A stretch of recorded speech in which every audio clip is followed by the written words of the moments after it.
Mariage et divorce.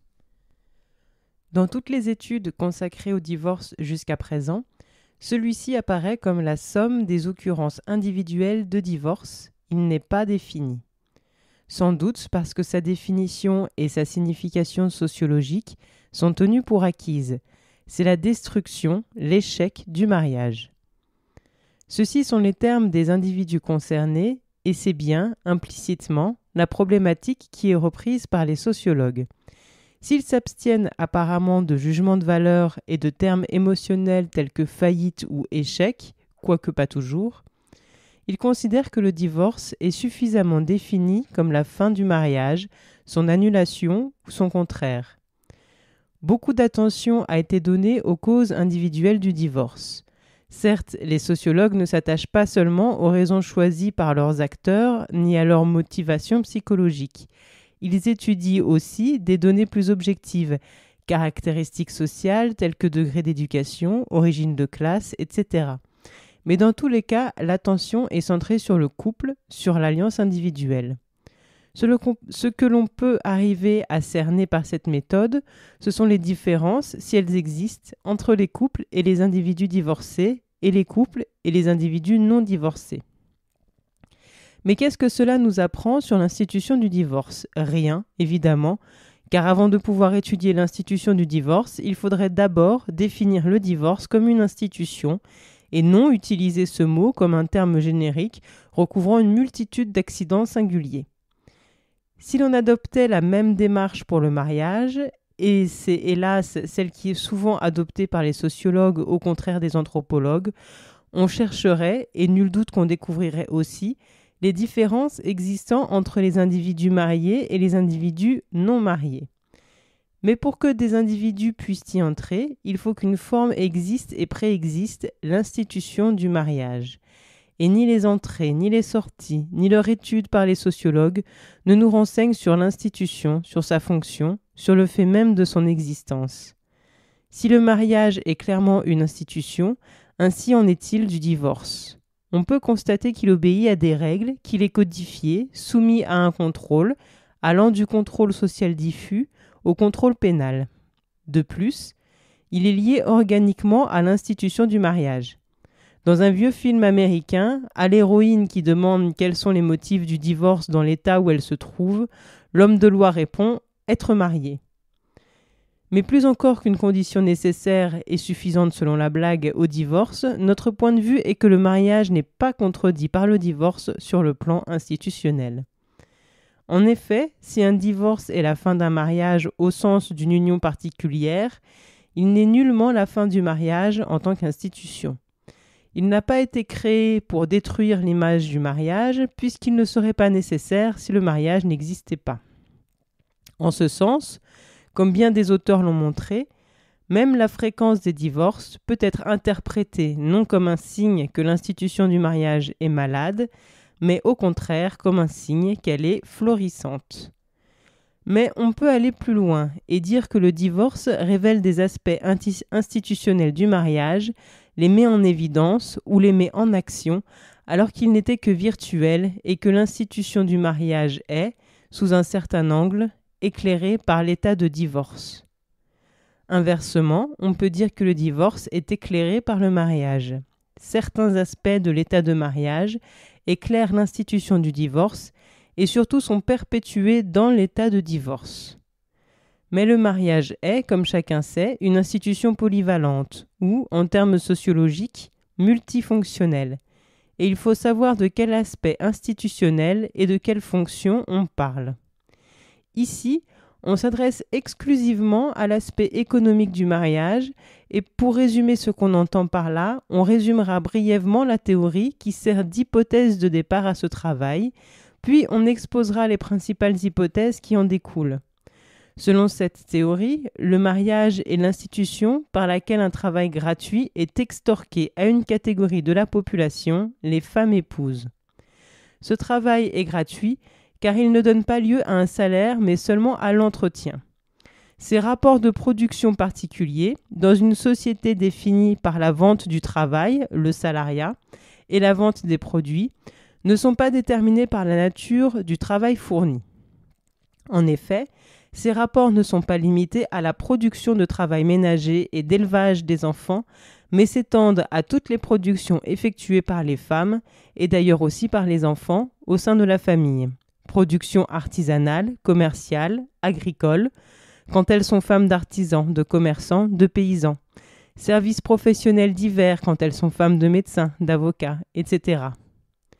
En France, une femme adulte sur 10 est officiellement recensée en 1970 comme aide familiale, travailleuse sans salaire.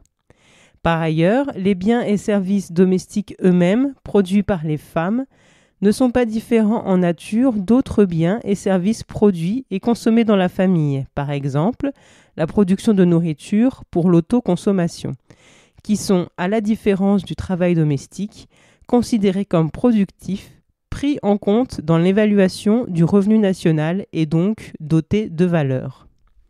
Enfin, les services domestiques peuvent être achetés sur le marché, ont une valeur, quand ils ne sont pas produits dans le cadre du mariage par des femmes épouses. La gratuité du travail ménager, ce rapport de production particulier, ne dépend pas de sa nature puisque lorsque les femmes fournissent ce travail hors de la famille, il est rémunéré. Le même travail prend donc de la valeur, est rétribué, dès lors que la femme le fournit à des individus avec qui elle n'est pas mariée. On doit donc en conclure que la non-valeur de ce travail est induite institutionnellement par le contrat de mariage et que le contrat de mariage est un contrat de travail. Plus précisément, c'est un contrat par lequel le chef de famille, le mari, s'approprie tout le travail effectué dans la famille puisqu'il peut le vendre sur le marché comme le sien propre, comme dans le cas de l'artisan ou de l'agriculteur. Inversement, le travail de la femme est sans valeur parce qu'il ne peut pas être porté sur le marché et il ne peut l'être en raison du contrat par lequel sa force de travail est appropriée par son mari. Cependant, le tiers environ des femmes mariées travaillent à l'extérieur.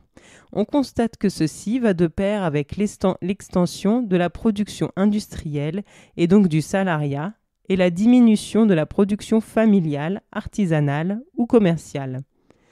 Dès lors que la production destinée à l'échange, au marché, est effectuée hors de la famille sur le mode du salariat, dès lors que l'homme ne vend plus un produit mais son travail, la production marchande ne peut plus incorporer le travail gratuit des femmes. Celui-ci ne peut plus être utilisé que dans la production destinée à l'autoconsommation, la production de services domestiques et d'élevage des enfants. Quand les femmes épouses travaillent à l'extérieur, elles sont néanmoins tenues d'effectuer le travail ménager.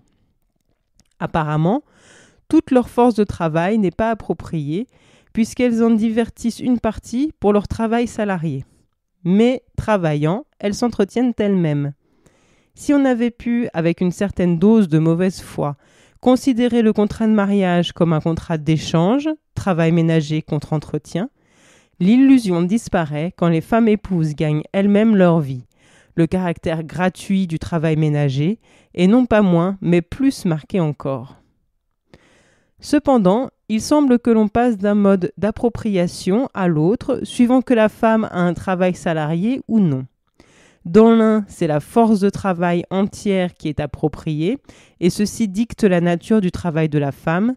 Si son mari est médecin, elle répondra aux clients, s'il est garagiste, elle tapera les factures, etc. Et dicte la nature des rapports de production dans lesquels elle travaille, sa dépendance économique, la non-valeur de son travail, car pour un même travail, des femmes mariées à des hommes de fortune différentes reçoivent un entretien différent. Dans l'autre, la femme récupère une partie de sa force de travail contre la fourniture d'un travail spécifique et précis, le travail ménager. En droit, toute femme peut choisir cette dernière forme. Depuis 1946, la loi requérant l'autorisation maritale pour qu'une femme travaille au dehors a été abolie. En fait, la femme ne travaille qu'avec l'accord de son mari, et si celui-ci estime qu'il n'a pas besoin de tout le temps de son épouse. De même que l'appropriation entière, juridiquement notée sous la forme de la nécessité de l'autorisation maritale a disparu, l'obligation du travail ménager n'est nulle part notée comme telle dans les textes de loi. Ceci prévoit seulement que la contribution de la femme aux charges du ménage peut consister en nature si elle n'a ni dot ni revenu, mais elle est inscrite négativement, si l'on peut dire, dans les prescriptions de mariage, dans le sens où le manque à remplir cette obligation est sanctionné. L'une des sanctions est le divorce. Dans l'intervention judiciaire, qu'elle soit intervention du juge des enfants, de l'assistante sociale ou du tribunal, qu'elle résulte en un divorce ou en une mise sous tutelle de la famille, nous voyons révéler en clair les obligations officielles du mariage et en particulier les obligations différentielles pour le mari et pour la femme, précision et différenciation qui contrastent avec la formulation vague et apparemment réciproque des devoirs respectifs des conjoints, où l'apport en nature de la femme et l'apport en argent du mari sont présentés comme deux contributions égales en valeur et équivalentes quant au statut qu'elles engendrent. Il est clair que la situation défavorisée des femmes sur le marché du travail et la discrimination qu'elles subissent sont la conséquence et non la cause, comme certains voudraient nous le faire croire, du contrat de mariage tel que nous l'avons décrit. Cette position est maintenant partagée par les plus avancées des commissions syndicales féminines, l'AO 1981. Si l'on admet que le mariage donne lieu à l'exploitation des femmes, il faut penser qu'elles doivent être soumises à des pressions pour y entrer. Ces pressions, bien sûr, sont de plusieurs ordres, culturels, relationnels affectifs et matériels économiques, et on peut penser que ces dernières ne sont pas les plus importantes. Cependant, même si elles ne sont pas vécues subjectivement comme telles, ces pressions existent objectivement et peuvent être mesurées par la distance séparant le niveau de vie qu'une femme peut atteindre en état de célibat et celui qu'elle peut attendre de l'état de mariage.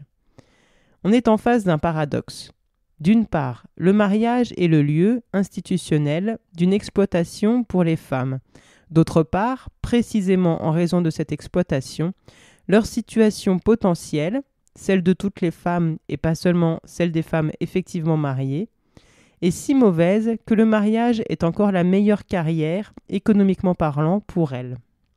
Si une situation initiale ou potentielle est mauvaise, l'état de mariage ne fait ensuite qu'aggraver cette situation et renforce donc sa propre nécessité.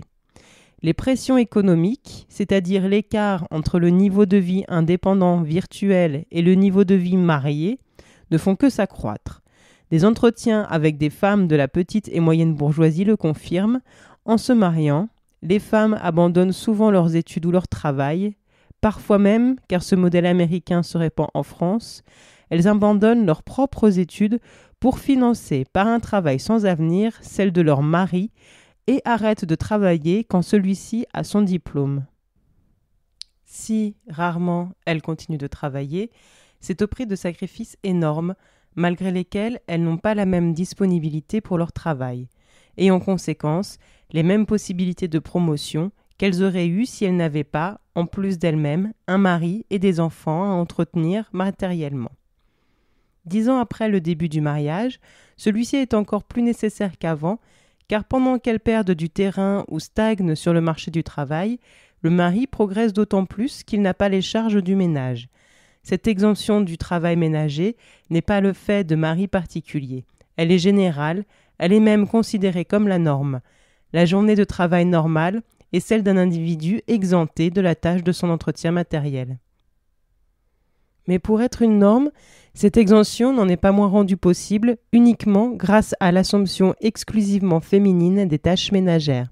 Ce n'est évidemment pas à la carrière des autres hommes que celle du mari doit être comparée, mais à celle qu'il aurait eue étant célibataire, ou mieux, devant partager toutes les tâches ménagères, y compris l'élevage des enfants. Ce double processus est particulièrement évident dans le cas où la femme a abandonné ses études pour financer celles de son mari. Dans ce cas, partis tous les deux d'une situation sensiblement égale, si on ne tient pas compte de la discrimination, le mariage amène une mobilité descendante de la femme et au contraire une mobilité ascendante de l'homme qui se conjugue pour creuser un écart considérable entre les possibilités économiques des deux. Toutes ces hypothèses ont été, depuis, confirmées par des travaux empiriques de Singly, 1987. Ainsi, on peut dire que le mariage crée pour les femmes les conditions de sa propre reproduction. L'état de mariage incite objectivement à son maintien ou, si une union particulière se termine, au remariage. À ce sujet, les statistiques sont principalement ambiguës ou plutôt d'interprétation difficile. On constate que les femmes divorcées travaillent plus souvent que les femmes mariées. Ceci peut confirmer que les conditions économiques, l'absence d'un revenu indépendant notamment, incitent à ne pas divorcer. Mais inversement, beaucoup de femmes commencent à travailler précisément parce qu'elles divorcent au moment où la décision est prise, bien avant que le jugement ne soit prononcé, ce qui explique qu'elles soient à ce moment enregistrées comme travaillant. Et l'exercice d'un métier permettant à certaines d'envisager le divorce, quand d'autres dans la même situation mais sans métier font aller leur mariage, on peut penser que nombre de femmes divorcées ou en instance de l'être abordent le marché du travail en catastrophe, comme les veuves d'ailleurs. Sans qualification, sans expérience de travail, sans ancienneté, elles se trouvent reléguées dans les emplois les moins bien payés. Cette situation contraste souvent avec le niveau honorable de leurs études, les carrières qu'elles envisageaient ou pouvaient envisager avant leur mariage, la position sociale de leurs parents, et non seulement la position sociale originelle de leur mari, mais surtout celle qu'il a atteinte 5, 10, 20 ans après le mariage, au moment du divorce. De surcroît, sur leur salaire, elles ont généralement des enfants à entretenir, non seulement matériellement, comme avant le divorce, mais aussi financièrement, ce qui est nouveau. Une femme de la moyenne bourgeoisie divorcée avec 4 enfants à sa charge dit, ouvrez les guillemets, « J'ai un petit métier que je devrais avoir quand on a 22 ans et j'en ai 40. » Fermez les guillemets.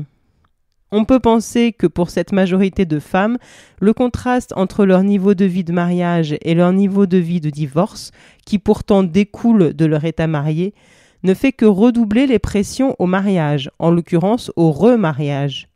Depuis que j'ai écrit cet article, les travaux de Lenore Weitzman 1985 ont confirmé que le niveau de vie des divorcés 1 an après le divorce tombe de 40% pour les femmes et s'élève de 70% pour les hommes. La charge des enfants est l'aspect de l'état de divorce qui éclaire le plus le mariage et en même temps confirme la continuation du mariage après le divorce. Cette charge, assumée par la femme, confirme l'hypothèse de l'appropriation du travail de la femme par le mari, mais de plus, elle fait entrevoir ce qui est moins évident, que cette appropriation, caractéristique du mariage, persiste après que celui-ci est rompu. Ce qui nous permet d'avancer que le divorce n'est pas le contraire du mariage, ni sa fin, mais un avatar, une transformation du mariage. Au moment du mariage, cette appropriation est légalement voilée. Elle est un fait de coutume, principalement en ce sens que, quoiqu'elle soit contenue dans un cadre juridique, celui-ci est d'une part vague, d'autre part inutilisé, sinon inutile. Il n'entre en action que précisément quand le mariage se termine. Alors même, l'intervention judiciaire n'a pas pour objet manifeste de faire peser toute la charge des enfants sur la femme, ni d'en exempter totalement le mari. Elle le permet plutôt, et plutôt par omission que par une action positive. Celle-ci existe cependant, mais son guide officiel est l'intérêt de l'enfant, entre guillemets. Officieusement, action négative, la garde des enfants est considérée comme un privilège et même une compensation pour les femmes, mal loties par ailleurs. Toute une mise en scène a pour but de dresser les conjoints l'un contre l'autre, de faire peser des incertitudes quant à l'issue du combat et d'ériger la garde des enfants en enjeu de ce combat, mise en scène au terme de laquelle celle ou celui qui obtient la garde des enfants considère avoir remporté une victoire. Bien entendu, il n'est jamais question de leur entretien, de leur charge, mais seulement de leur garde. Notion juridique qui dénote officiellement la responsabilité civile et officieusement le droit d'en jouir comme d'une propriété. Officiellement encore, la charge est répartie entre les 2 parents. Dans les faits, les femmes ont toujours la garde des enfants jeunes. Leur revenu après le divorce est toujours très inférieur à celui de leur mari. Les pensions fixées par le tribunal sont toujours dérisoires. La contribution financière de la femme est nécessairement supérieure en valeur absolue à celle du mari, ce qui, compte tenu de son revenu inférieur, représente une valeur et un sacrifice relatif beaucoup plus grand pour elle. De toute façon, le plus souvent, les pensions ne sont jamais versées. Mais même en restant dans le cadre officiel, dans l'hypothèse où elles sont versées, les pensions ne prennent jamais en compte l'entretien matériel, le temps et le travail de la femme. Ainsi, à la fois par des actions positives, l'attribution de la garde à la mère, la fixation d'une pension dérisoire et par des actions négatives, l'omission de veiller à ce que les pensions soient versées, le tribunal consacre la responsabilité exclusive des femmes. Que ces guides officiels ne soient que des prétextes pour parvenir à ces résultats est prouvé par le fait que l'intérêt de l'enfant ne commande impérativement que celui-ci soit confié à sa mère, qu'elle soit pauvre, immorale ou malade, que tant qu'il nécessite un travail d'entretien important, tant qu'il y a des couches à laver, des biberons à donner, des courses à faire pour lui, etc. Dès que l'enfant a atteint 15 ans, la cour regarde généralement son père avec plus de faveur que la mère. Elle ne saurait lui donner autant d'avantages que le père, plus riche et pour cause. Un enfant confié à sa mère jusqu'à cet âge peut alors être redonné au père, toujours en considérant de son intérêt. Mais cet aspect de l'intérêt de l'enfant, la richesse du parent, n'a curieusement pas joué quand l'enfant était plus jeune. Son intérêt étant alors d'être langé par sa mère et non par son père ou une personne payée par lui. Objectivement, l'intérêt de l'enfant a contribué à appauvrir la mère, à enrichir son père et à créer ainsi les conditions dans lesquelles son intérêt ultérieur est de revenir à son père. De cela, on peut tirer deux conclusions. Comme pendant le mariage, le travail d'élevage des enfants est assuré et considéré comme devant être assuré par la femme gratuitement. Comme pendant le mariage, le mari est exempté de cette charge. De plus, l'entretien financier des enfants, assuré par les deux conjoints ou par le mari seul pendant le mariage, est désormais assuré exclusivement ou à peu près par la femme. En revanche, la femme n'a plus à subvenir à l'entretien matériel de son mari. Ceci jette une lumière particulière sur le contrat de mariage. En effet, en comparant l'état de mariage avec l'état aussi bien officiel que réel de divorce, on voit que la charge matérielle des enfants est dans les deux cas le privilège entre guillemets de la femme, et que le mariage par rapport au divorce consiste donc en l'échange de l'entretien matériel du mari par la femme contre une participation du mari à l'entretien financier des enfants. Cette approche du divorce force peut-être à compléter la théorie du mariage dont elle est issue. En effet, si on peut considérer que le mariage réalise l'appropriation du travail de la femme épouse, la situation des femmes mariées qui travaillent au dehors fait penser que cette appropriation globale peut être transformée en une appropriation partielle et portant non plus sur un temps, mais sur un travail spécifique, le travail ménager, qui lui-même peut, à la limite, être remplacé par la fourniture d'un dû en argent. Ce processus rappelle l'évolution du statut des esclaves entre l'Empire romain et le bas Moyen-Âge, voire les temps modernes. L'appropriation de la force de travail de l'esclave par le seigneur se transforme en appropriation partielle, la moitié du temps environ, 3 jours de travail par semaine. Bloch, 1964. Quand l'esclave devient serf et est casé, travaille pour le compte du seigneur sur une terre qu'il loue au seigneur pendant l'autre moitié du temps.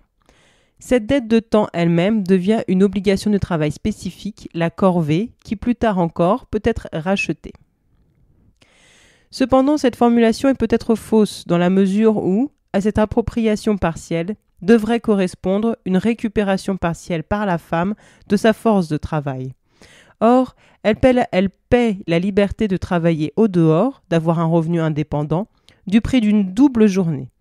On ne peut donc pas dire qu'elle récupère un temps ni une valeur. En revanche, elle sort partiellement d'un rapport de production caractérisé par la dépendance.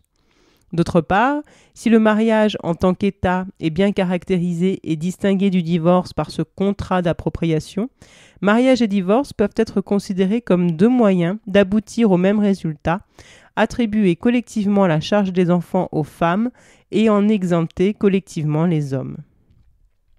Dans cette optique, non seulement l'état de mariage et l'état de concubinage, d'union libre, bref, toute situation dans lesquelles des enfants existent et sont élevés, présentent des caractéristiques communes et sont des formes différentes d'une seule et même institution, qu'on pourrait appeler Y, l'illégitimité, la situation de mère célibataire, en serait la forme extrême, la forme type aussi, puisque la paire fondamentale, la dyade, comme disaient les sociologues, est le couple mère-enfant.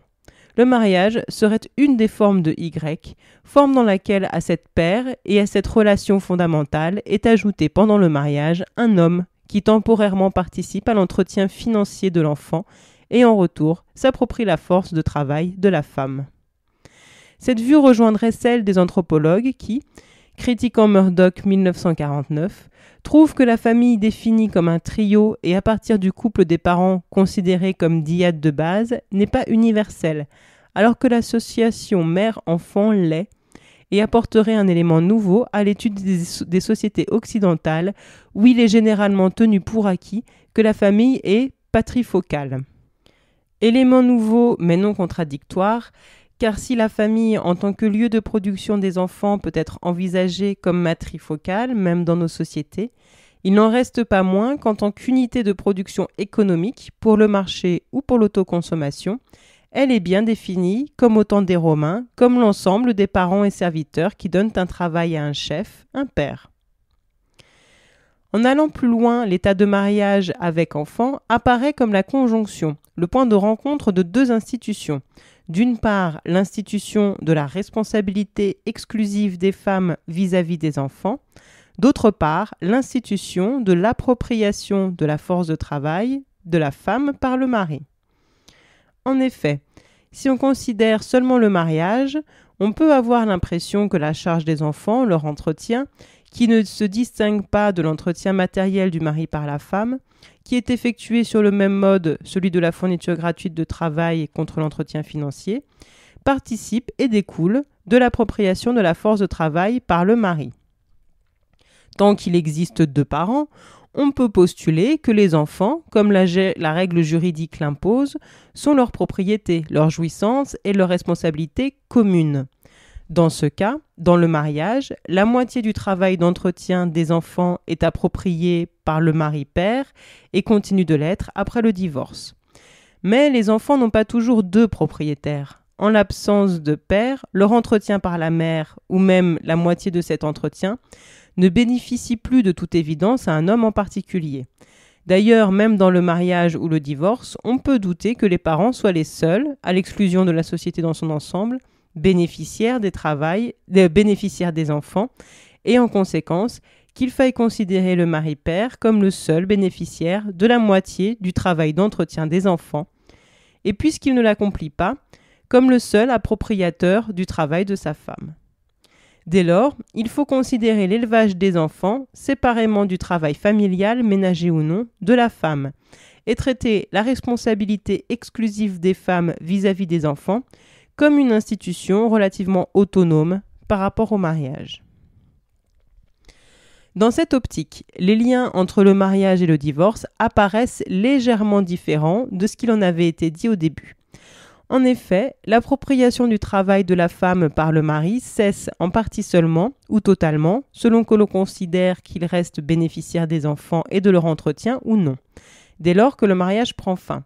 Dans ce sens, il n'y a pas continuation du mariage dans le divorce. En revanche, la situation de divorce dans laquelle la charge des enfants entre pour une grande part constitue une forte incitation économique au remariage pour les femmes.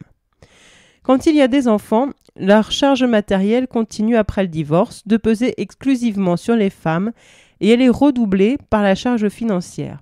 Cependant, au lieu de considérer que cela manifeste la continuation de l'appropriation du travail de la femme par le mari, il semble maintenant plus juste de dire que cela représente une nouvelle forme de la responsabilité exclusive des femmes vis-à-vis des enfants, qui préexiste au mariage, dure pendant le mariage et y survit.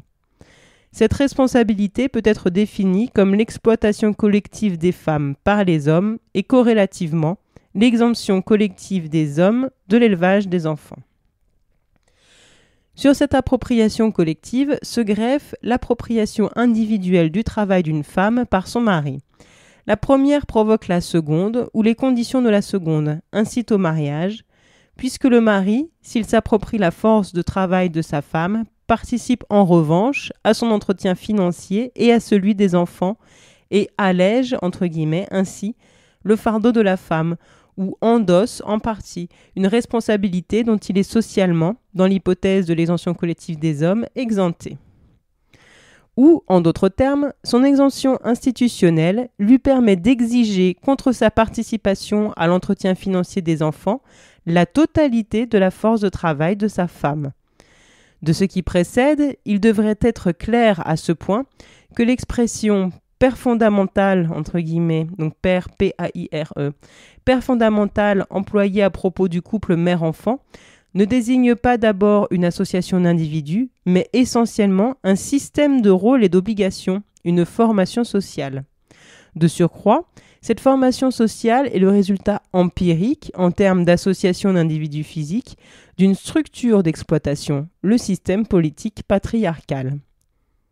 Le terme matrifocal n'est donc pas utilisé ici dans son acception sociologique courante, qui, si elle ne dénote pas, au moins connote une situation symétrique, inversée et équivalente de la situation patrifocale, et qui laisse à penser que la mère dans cette situation est investie, ou peut l'être, des rôles, pouvoirs et prérogatives sociales du chef de famille.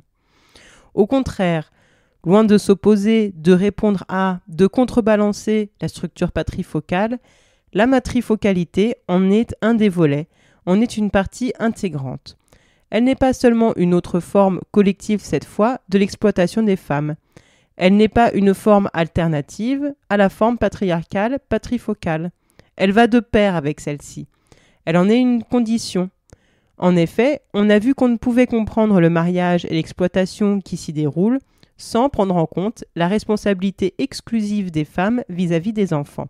Sans prendre en compte donc non seulement l'existence et la situation réelle des pères, mères, enfants, père P-A-I-R-E, mais aussi leur existence virtuelle. Ainsi, cette paire est-elle en quelque sorte inscrite en négatif ou en filigrane dans tout mariage concret. Ceci suffit à invalider la thèse de la symétrie potentielle. Leur liaison organique rend ce type d'association fondamentalement dissymétrique. En effet, si, comme on l'a montré plus haut, l'appropriation du travail domestique ne prend place que sur fond de charge des enfants, cette charge, en retour, doit être et est rendue insupportable, impossible à supporter matériellement, pour une femme seule, de sorte à rendre nécessaire la contribution financière d'un homme, le mariage.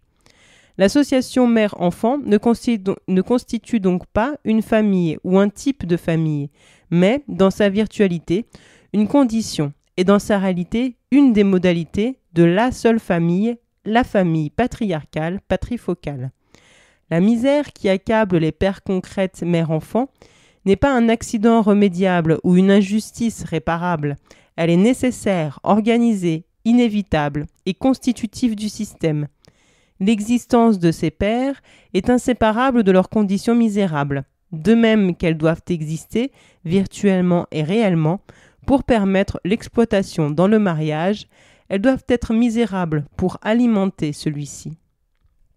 Il est donc inconcevable que, toute chose étant égale par ailleurs, c'est-à-dire en l'absence de bouleversement du système, celui-ci permette à ces pères d'exister dans des conditions de non-misérabilité, puisqu'alors elles ne serviraient pas leur fin.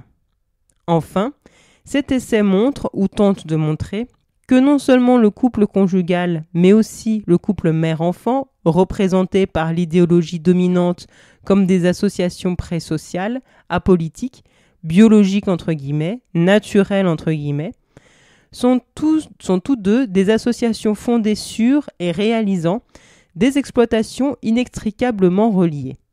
Une analyse qui dévoile la réalité politique que recouvre cette idéologie, donc en révèle les finalités, permet aussi d'en comprendre la nécessité historique et d'expliquer entre autres choses la force de prolifération et l'omniprésence tant extérieure qu'intériorisée des images de la mère à l'enfant.